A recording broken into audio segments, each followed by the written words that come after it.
Okay. Hi, everybody. Are we all grateful for the rain today? Hi, Claire. Yes. Hello. How are you? I'm good, thank you. Good, good. Good, good.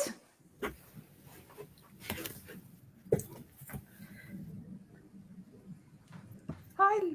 We've got Laura. Hi, Laura. Hello, hopefully I'm here. Yeah. Yes, the only person in the country in Scotland that doesn't have any rain today. So It is beautiful out there.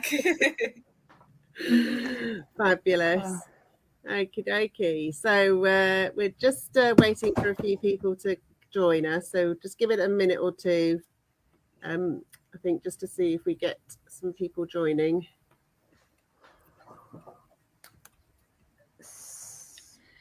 So I'm just gonna... It's not showing on your feed. Will you just double check it for me? It is showing live. It's plans to go live, but I can't see it on your post at the moment. It's live. I'm showing on my live. Oh, got it. Got it. Lovely. Thank you. Ooh. Whose dog's that? It's Oscar. Sorry, that's me. I think my husband's just come home, and I think Oscar's letting me know. Well, he's definitely off his rest now, isn't he? He was having a nice kip and next to the fan in the kitchen, but obviously he's awake now. Super. Okay, we've got a few people joined us, so I think we're ready to go, so people don't have too much of our waffle at the beginning, Claire. Yes. Okay, so hi everybody. My name is Sarah. I run Berkshire Dog Training in Reading in Berkshire, and I deliver and work with clients on one-to-ones and classes from dogs up to from 8 weeks and older, and have the pleasure of meeting Laura recently in a conference, and we thought it was a great idea to invite her along to this event. So I'll pass you on to Claire to introduce herself next. Hello, I'm Claire from Insight Hounds. I work with sight hounds and specialise in X-racing greyhounds, and I'm based in the Midlands. And along with Sarah, met Laura at a IMDT conference, and yeah. So, Laura, the vet says rest. Hello. Yeah. Would you like to introduce yourself to everyone? Well, I'm Laura, and I've recently moved to Scotland, and I run the dog owner training school, which is my training business. And the vet said rest kind of started up on the side because there were so many owners out there that needed help with their dogs. The vets are fantastic at the medical care that they offer, but obviously there's a lot more to it, especially if you've got a young, energetic dog, and all of a sudden they can't go out for a walk. Definitely. So was there any sort of particular dog of yours that inspired this, or was it just working with owners along the way or families along the way? Yes, it really was just kind of working with owners. I mean, a real kind of big breakthrough case that I did a lot of work with was a young German Shepherd called Ted. And he broke his leg playing ball in the garden with his owner. But he was only 6 months old at the time. So it was I'd say the vets were fantastic with him, but he suddenly went from having great fun and kind of exploring the world to having kept in a crate almost constantly. And that then developed into a lot of behaviour issues for him because the owners didn't like putting him in the crate. He wasn't used to being in a crate. And also being a German Shepherd, he's a very young, active dog. And he ended up kind of getting quite aggressive to his owners, and the owners just didn't know what to do with him. So I introduced a lot of games and things that I've now written about in the book, which really, really helped him. Oh, brilliant. It's such a great concept and such a great book. And having experienced a dog with a broken leg before I was a trainer and before I'd read your book would have come in extremely useful for us along the way. So I wish I'd known you then and the book was around then, because I think, I know what it's like to very be in that position. Hugely. So I suppose on the stressful side of things, that's probably one of the parts of it, isn't it? You don't just one day your dog's running around and fine, and then the next minute the whole world changes for your It dog does. and for you, and it's knowing what to do in that situation. Yeah, and I say it's just being aware. Say literally, I say with Ted's owner, he was just out playing ball in the garden. I think he just had his dog before dinner or something, and all of a sudden he's on crate rest for 6 months. So it can change in a minute, and it can change to any dog. It doesn't. You don't have to have an old dog. It can. I say Ted was only 6 months old at the time. But I've also helped dogs that have developed kind of hip dysplasia, so kind of long-term health problems, or even just being castrated or neutered. I mean, my brother's dog, I was looking after him last week, and he's just been castrated. And he's, again, normally a very energetic Labrador, and all of a sudden he's in a crate. So keeping them busy. Yeah, I think it's one of those things that people just, you don't expect it. It's like yourself, isn't it? You don't expect to suddenly have to be, resting if, you have an injury while you're out playing sport. I ended up having my appendix burst at my age, and I was like, well, I wasn't expecting that. And that was it. I was bedbound, and kind of just before Christmas. And I was like, no, all my social life and everything else, and it kind of, you're kind of the same sort of experience, isn't it? You can't prepare for those unexpected events. No, because it literally can happen any time to any dog. Yeah, and I think the way you explain it in the book is really good for me, because we can articulate that sort of, you can say, Sarah, my appendix is burst, so now my life has changed to this. Yeah. But for a dog, it's just one day their world is one thing, and then the next minute their world is something completely different. And it's being able to work with that and understand that. And the emotional stress on us, the emotional stress on the dogs, and then practically things we can do to help them. Definitely, yeah. And again, if it's a human, you'd bring them a book to read, a puzzle book. They've got the television. But for dogs, you haven't necessarily, you've got versions of that, as you'll see in the book. But owners don't necessarily know what to do with those dogs, because you can't give them a book to read in their crate. So... Yeah, that's very true. What would your best advice be for owners then? Because I know you've got a great chapter, I think chapter 6 in the book. So, what's your advice for owners in helping them cope? So the big thing, I'd say being a pet dog trainer is obviously preparing owners and the dogs for the cases that you never know when it's going to happen. Right. So, for example, all my dogs are quite used to wearing cones. They're quite used to wearing a muzzle. They're used to going up and down a ramp, and all these things that we do while they're fit and healthy, so that if we ever need them, it's not an issue. I say my dogs are all used, they all have floor level sleeping areas, as well as they're allowed on laps and beds. But if I want them to sleep on the floor, they will, because obviously if they were injured, they're not going to be allowed to jump onto the furniture. Again, all my dogs are crate trained. So if anybody ended up on crate rest, it really wouldn't be an issue, because they're quite happy chilling in a crate. It's not a sudden big thing for them. And also, I play a lot of the games with my dogs regularly anyway, especially if it's too hot to walk the dogs, or it's too wet or too cold, or even if I'm feeling under the weather and don't fancy a walk, or one of my children isn't well. It's bringing that stuff into your daily life so you can do it as and when, rather than just waiting for your dog to be ill and then having this big problem. Yes, and I think we've been looking at some hints and tips over the weekend with the heat, with people I work with, but some of the things in the book are really good for when there's a heat wave, and you don't necessarily need an injured dog or an unwell dog. And I think having exercise, isn't it? And working with Oscar at the moment, my dog, he's got a spinal injury, and it's degenerative, so he can't train and work in the same way that he could when he was a lot younger. So it's like you say, the hip dysplasia, the age things, they all creep up on us. So it's having things in place for that. But also, of course, you've got the younger side of it as well, and you've got the puppies before they can go out, or the active breeds that you have to restrict their exercise because of their joints when they're tiny. So it's a great way of kind of mentally tiring them out before you can let them run around too much. Yes, that makes sense. So I'm conscious we've talked about conditioning equipment, and I think we've all just naturally... We're all dog trainers, we're all IMDT people. We've naturally kind of gone into trainer talk without realising it. So if anybody's going, what are they talking about, conditioning equipment?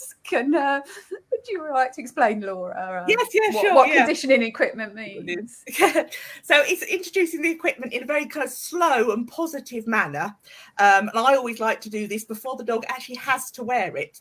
So that if, for instance, they've got a wound, whether it's from surgery or an accident, often they've got to wear a cone for quite a long period during the day, and it can be quite uncomfortable for them. Whereas what we tend to do is introduce it very gradually. So you might start off by just putting the cone on the floor and rewarding the dog for approaching it, and kind of, so they start to see it as a really good thing, rather than something that's really restrictive. Because what people don't realise about cones in particular is it actually blocks their vision, because they can't see properly when they're wearing them, and it changes their hearing. And so by doing it for little bits each day and gradually building up to the stage where your dog is quite happy to be wearing it, you want that tail wagging when you get the cone out, rather than just sticking it on them and getting them to put up with it, especially when they're feeling a bit under the weather or sore. Makes so much sense, doesn't it? It's such an obvious thing, but it's one of those things you just wouldn't necessarily plan for and think about. No. Having that positive association, because often, as you know, the cones come when they're so stressed and upset already. It's just another layer of it is something to be unsure of. So makes a lot of sense.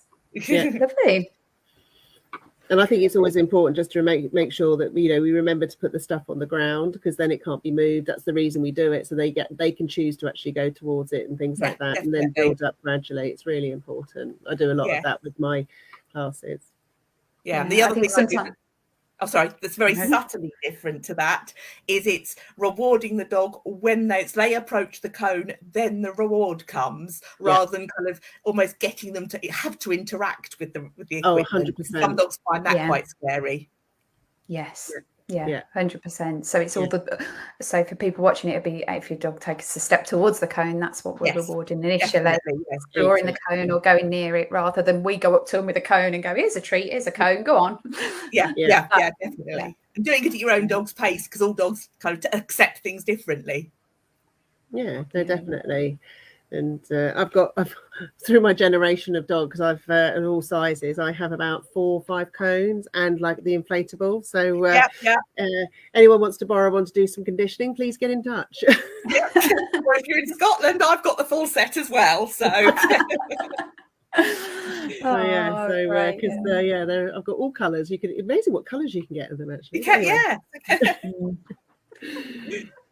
We've done conditioning of equipment now, and I guess obviously there's the training element, isn't there? So we've got the conditioning of equipment, but obviously you talked about how your dogs are know where to sleep on the floor, and they know crate training, and I think the one I often get asked about with clients is those that are kind of jumping up, excited greeters, that's where our skills come in to help our clients, if they've got those behaviors, to help them prepare and manage those in event of an injury or surgery. What's your thoughts and hints and tips on that? Again, a lot of that kind of comes down to everyday, almost what I would cover in my pet training classes. So it's things like, for example, my dogs, none of them go up to the front door. So they all get used to the fact the doorbell goes, they go into the utility room, then the humans come in if we have visitors, and then it's up to me whether or not they're going to meet and greet. And it just keeps it nice and calm, because 100%. We've got 4 dogs. So it'd be quite intimidating for someone to walk into 4 dogs. Yeah. I've got a step, because I've come into a hallway and my stairs are at the bottom of the steps. Oh, yes. So my dogs go step, and because I've got 2, one has to go slightly higher. So brilliant. But just for that reason as well. Brilliant. And also, I talk a bit about the book about having kind of triggers that may excite your dog. So for some dogs, if you pick up the car keys, they're likely to go crazy. So it may be if your dog is on rest, that actually you have to keep the car keys, I don't know, somewhere different, so that you can access them without exciting your dog if it's likely to be a problem. And sometimes it is separate little triggers rather than the big event that overexcites your dog. So it may be getting visitors to phone you when they arrive rather than ringing the doorbell if the doorbell's too exciting. Or even just kind of not having visitors if your dog's really injured and can't cope with people coming to your house. So that's great point, great tips. Great tips there. Have you got any tips for the human side of things when all this is going on? Because I think sometimes when it's a planned op, you can be a bit more prepared. The unexpected ones are tricky, but even a planned op, often find people suddenly got a dog that's post-anaesthetic.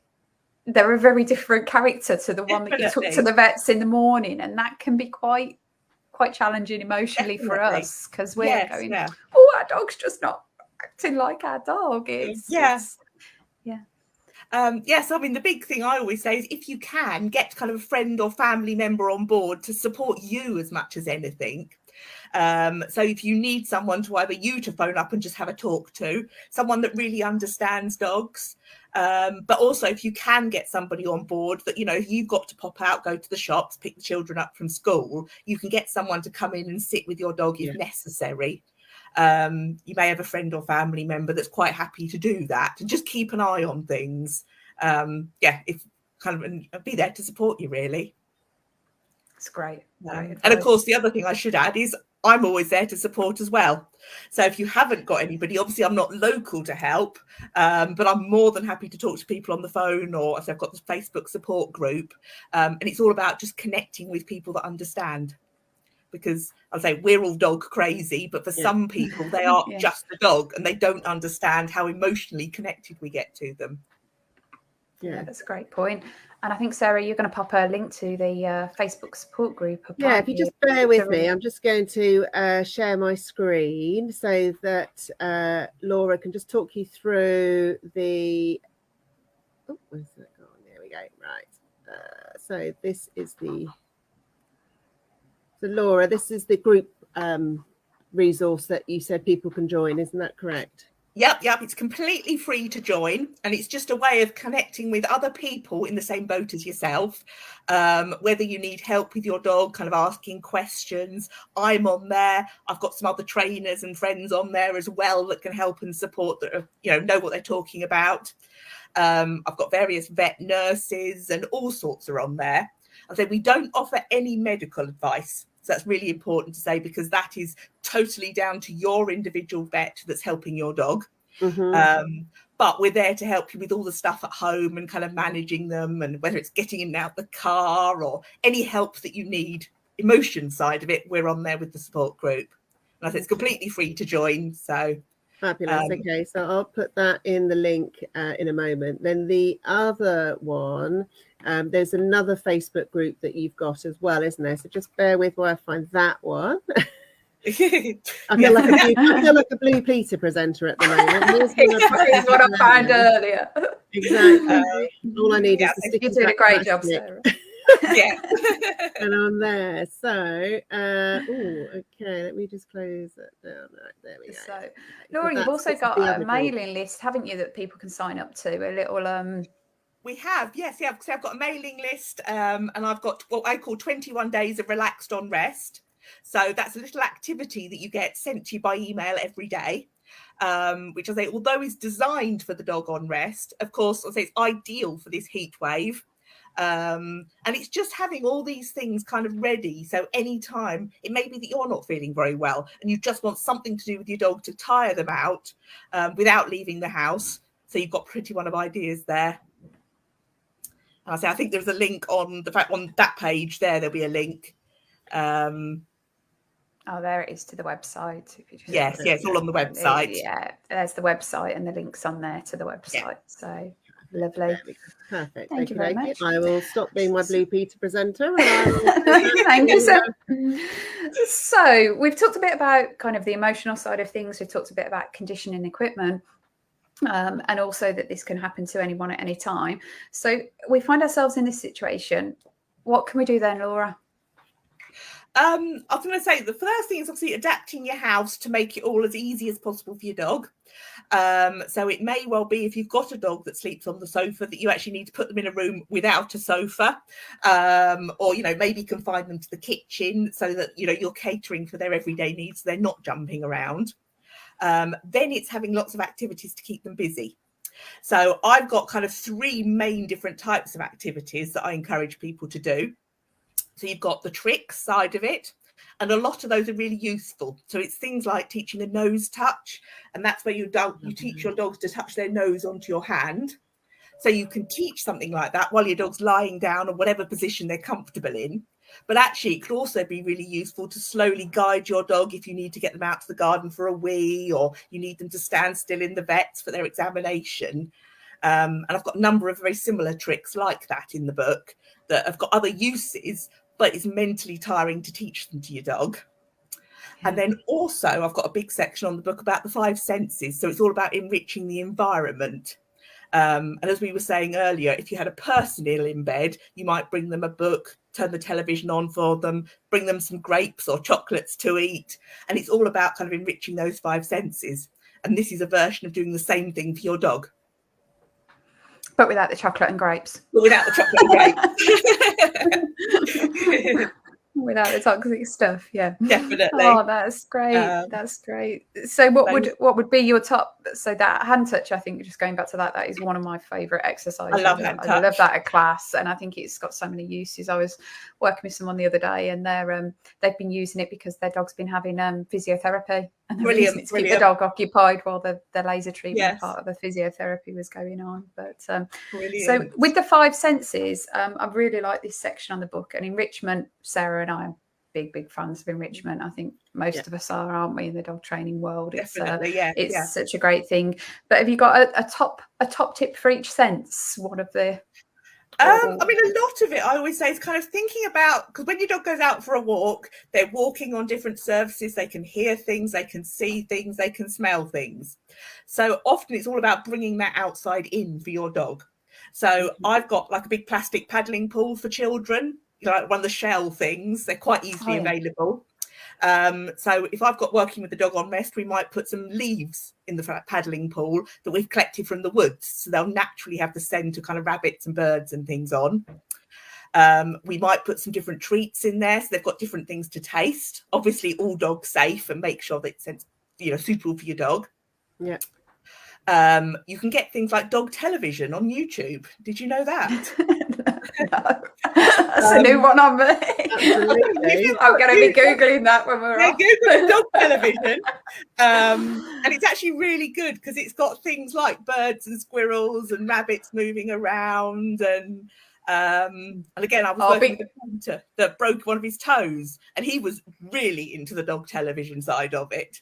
It was brilliant for keeping him busy. I might need to be careful with that. Izzy recently jumped at our televisions on the wall, and she saw a rhino on there, took a dislike, and leapt at the telly. So I might have to avoid squirrels. I'd be definitely very cautious about squirrels myself as well. I wouldn't have a telly, but no, I'm intrigued. I'm gonna have a look at that. No, definitely. And also, of course, it's a really good one to actually get your dog very carefully used to things like fireworks and different sounds you can get them used to. But it's just making sure that your dog isn't kind of startled by any of the noises or overexcited by any of the activities. So again, it's playing stuff very quietly to start with if necessary, and just see how your dogs react to it.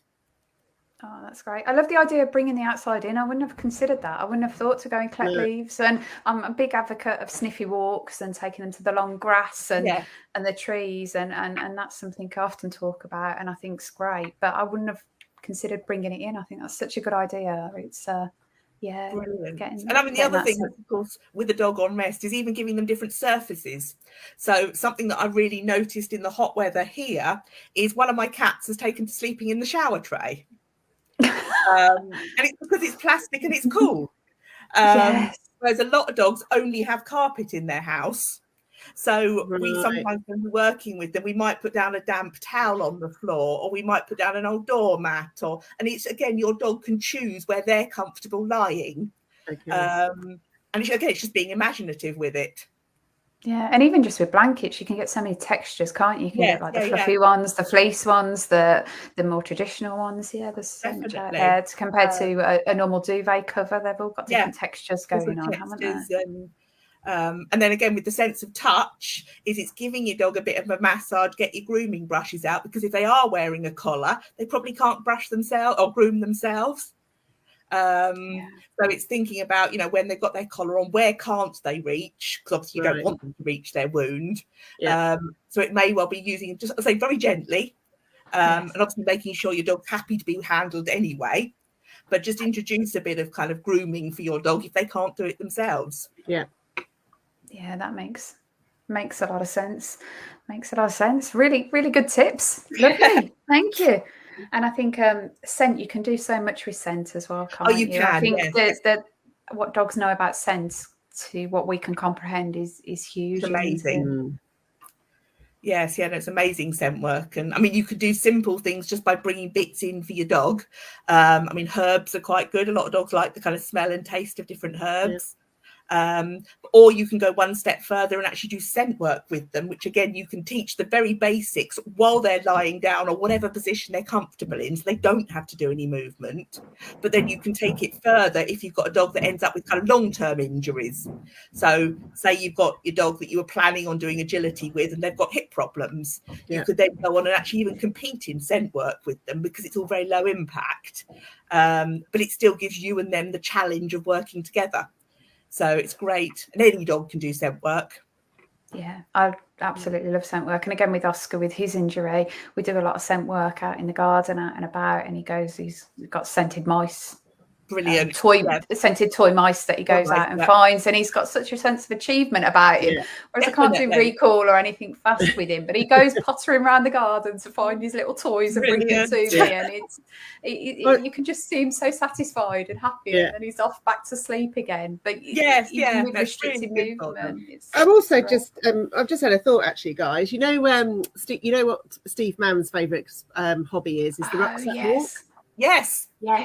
So you've got a handout on the feed for the rucksack walk that I've got, which is taken from his book. But it's I think that could be really fun because you introduce like a metal object or spoon or something, and then you've got a scent, and then you've got a taste, and just chill and stuff. And if you do some of that before the you have to do rest as well, they kind of get used to the sort of they do. It's a lovely bonding thing, isn't it? Definitely. And it's nice, slow, gentle activity, but loads of stimulation in there. And and I think sometimes people think as well when a dog's energetic that they need to walk it loads and burn off that energy. But often if you can use the mind and use all the different senses, that can be as tiring as it really can. The walks sometimes. Definitely. I've got a young working cocker, and I was like, he could walk all day. But that's again why I need to build in these kind of enrichment activities, and he's quite happy. I say that mentally tires him out. So excellent. Ooh. Excellent. Ooh. So if people want to buy the book or find out more about the book, Laura, where is the book available? Well, the book's on Amazon. Sarah, have you your Blue Peter link ready? I think the book's on Amazon, so you can get it direct from there. But I'll say I'm also more than happy to talk to anyone. I'll say you put up the Facebook page and the support group. So you'll feel free to contact me anytime, and I think we can chat either on Messenger or Zoom, or I can even talk on the phone if you want help with anything. But the book's a good first start. And is that saying a Kindle editions? If they're Unlimited, Unlimited, it's free at the moment. Free, yes. Yeah, definitely. So if you've got Kindle Unlimited, jump on that. That's definitely. That's great. Okay. Has any questions come in at all, Sarah? Have we got anything? Not so far. I've put a few links in on there, but I haven't got any specific questions per se. I've been keeping an eye on it. Brilliant. Lovely. Okay. So if anybody's watching this back at a later date and they do have any questions, you can obviously get in touch with my with any of us, can't you, via our various social media social media pages. Good old social media. It's great for connecting. It's been an absolute pleasure having you, Laura, and thank you so much for writing the book in the first place to help dog owners and people understand how to prepare and how to help their dog and understand that they're not alone. I think that's the most important as well, that if you're going through this in the future, then you're not alone. There are people out there who understand and can help you through that process. Brilliant. Well, thank you for inviting me along. And I think just spreading the word is the big thing at the moment, so that, as you say, anybody finds themselves, I'm here to help, because it can be very isolating if you're on your own. And I think the vets are fantastic at what they do, but looking after a dog on rest is very different to obviously catering for the medical needs. Exactly. Yeah, Super. definitely. Yeah, thank you so much, Laura. And as I say, it's a fantastic book, and not just for the rest side, for heat waves, rainy days, all sorts of things. There's some brilliant. And I've just got to ask, what's the name of the dog on the book? It's Siri. He's a Dalmatian. Yeah, no, he's my Dalmatian, and he's 8 now. So that's my little boy. Yeah, beautiful. You've Absolutely got to beautiful. feature your own dog on the front. Yeah. Of course, stunning, stunning. Yes, so my book designer actually put it together and put a different dog on the front, kind of a stock image. And I was like, no, it's got to have Siri on the front. So. Don't blame you. I think if you've done a book, you've got to feature your dog. Definitely, That's lovely. So at some point, I may well be writing other books in the similar series. Again, designed, one for puppies, one for kind of everyday enrichment, all based on the same ideas. But I just don't want people to think that it's all just for dogs on rest, because a lot of it's for everyday owners. Yeah.